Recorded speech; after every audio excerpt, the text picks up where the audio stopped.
ಎಲ್ರಿಗೂ ನಮಸ್ಕಾರ. ನಾನು ಅನಿಲ್. ನನ್ನ ಯೂಟ್ಯೂಬ್ ಚಾನಲ್ಗೆ ಸ್ವಾಗತ. ಇವತ್ತು ಒಂದು ವಿಷಯದ ಬಗ್ಗೆ ನಾನು ಮಾತಾಡಬೇಕಂತ ಅಂದ್ಕೊಂಡಿದ್ದೀನಿ. ಇದು ತುಂಬ ಚೆನ್ನಾಗಿರೋಂತಹ ವಿಷಯ. ಈ ವಿಷಯದ ಹೆಸರು ಬಂದ್ಬಿಟ್ಟು ಸ್ಟ್ರೆಸ್ ಅಂತ. ಇತ್ತೀಚಿನ ದಿನಗಳಲ್ಲಿ ಎಲ್ಲ ಜನಗಳು ತುಂಬ ಸ್ಟ್ರೆಸ್ ಆಗಿರ್ತಾರೆ, ಮತ್ತು ಆಮೇಲೆ ತುಂಬ ಸ್ಟ್ರೆಸ್ಫುಲ್ ಲೈಫ್ನ ಲೀಡ್ ಮಾಡ್ತಿರ್ತಾರೆ. ಮತ್ತು ಆಮೇಲೆ ಎಲ್ಲಿ ನೋಡಿದ್ರೂ ಕೂಡ ಒತ್ತಡ ಒತ್ತಡ ಒತ್ತಡ ಒತ್ತಡ. ಮತ್ತು ಆಮೇಲೆ ಹಳೆ ಕಾಲದಲ್ಲಿ ಯಾವ ರೀತಿ ಇತ್ತಂದರೆ ಅವರು ಒತ್ತಡ ಇಲ್ಲದೆ ಇರೋಂತಹ ಜೀವನನ ನಡೆಸ್ತಿದ್ರು.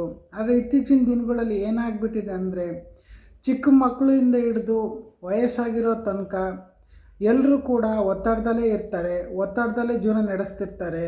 ಮತ್ತು ಆಮೇಲೆ ಅವರು ಖುಷಿಯಾಗಿ ಕೂಡ ಇರೋದಿಲ್ಲ, ಮತ್ತು ಆಮೇಲೆ ಏನೋ ಕಳ್ಕೊಂಡಿರೋರ ಥರ ಇರ್ತಾರೆ.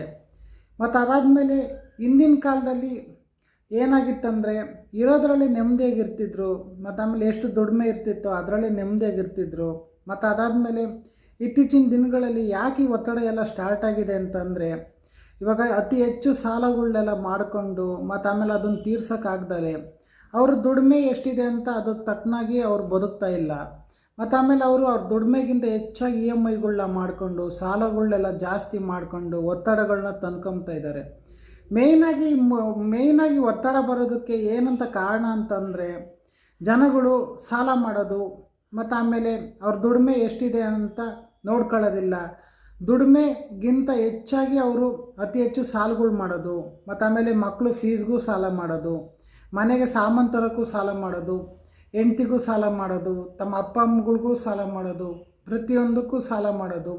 ಮತ್ತು ಆಮೇಲೆ ಎಲ್ಲ ಏನಾರ ಇವಾಗ ವಸ್ತುಗಳನ್ನ ತಗೊಂಬರ್ಬೇಕನ್ನ ಅದನ್ನು ಸಾಲ ಮಾಡೋದು. ಅವ್ರ ದುಡಿಮೆ ಇವಾಗ ಒಂದು 10-20 ಸಾವಿರ ಇದೆ ಅಂತಂದರೆ ಅವರು ಸಾಲನೇ ಒಂದು 40-50 ಸಾವಿರ ಮಾಡಿಬಿಟ್ಟಿರ್ತಾರೆ.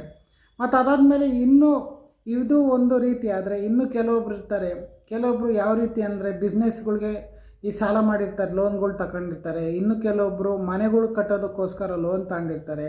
ಇನ್ನು ಕೆಲವೊಬ್ಬರು ಈ ಬೈಕ್ಗಳು ಆಮೇಲೆ ಈ ಕಾರ್ ತಗೊಂಬೋಕ್ಕೋಸ್ಕರ ಮಾಡಿರ್ತಾರೆ. ಹಿಂಗಾಗಿ ಕೆಲವೊಬ್ಬರೆಲ್ಲ ಸಾಲಗಳಲ್ಲಿ ಮುಳುಗಿ ಈ ಒತ್ತಡ ಅನ್ನೋದು ತುಂಬ ಜಾಸ್ತಿ ಆಗ್ಬಿಡುತ್ತೆ.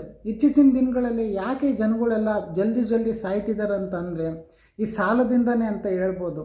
ಯಾರು ಈ ಸಾಲನ ಜಾಸ್ತಿ ಮಾಡ್ಕೊಂಡಿರ್ತಾರೆ ಅವರು ಜಲ್ದಿ ಹಾರ್ಟ್ ಅಟ್ಯಾಕ್ ಆಗಿ ಕೂಡ ಸಾಯ್ತಿದ್ದಾರೆ. ಮತ್ತು ಆಮೇಲೆ ಇವರೆಲ್ಲ ಮೇಯ್ನಾಗಿ ಒತ್ತಡ ತಗೊತಿರೋದು ಅವ್ರಿಗೋಸ್ಕರನೇ.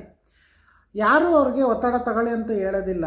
ಸುಮ್ಮನೆ ಅವರು ಎಷ್ಟರಲ್ಲಿದೆ ಅಷ್ಟರಲ್ಲಿ ಕೂಡ ಅವರು ಬದುಕೋದಿಲ್ಲ.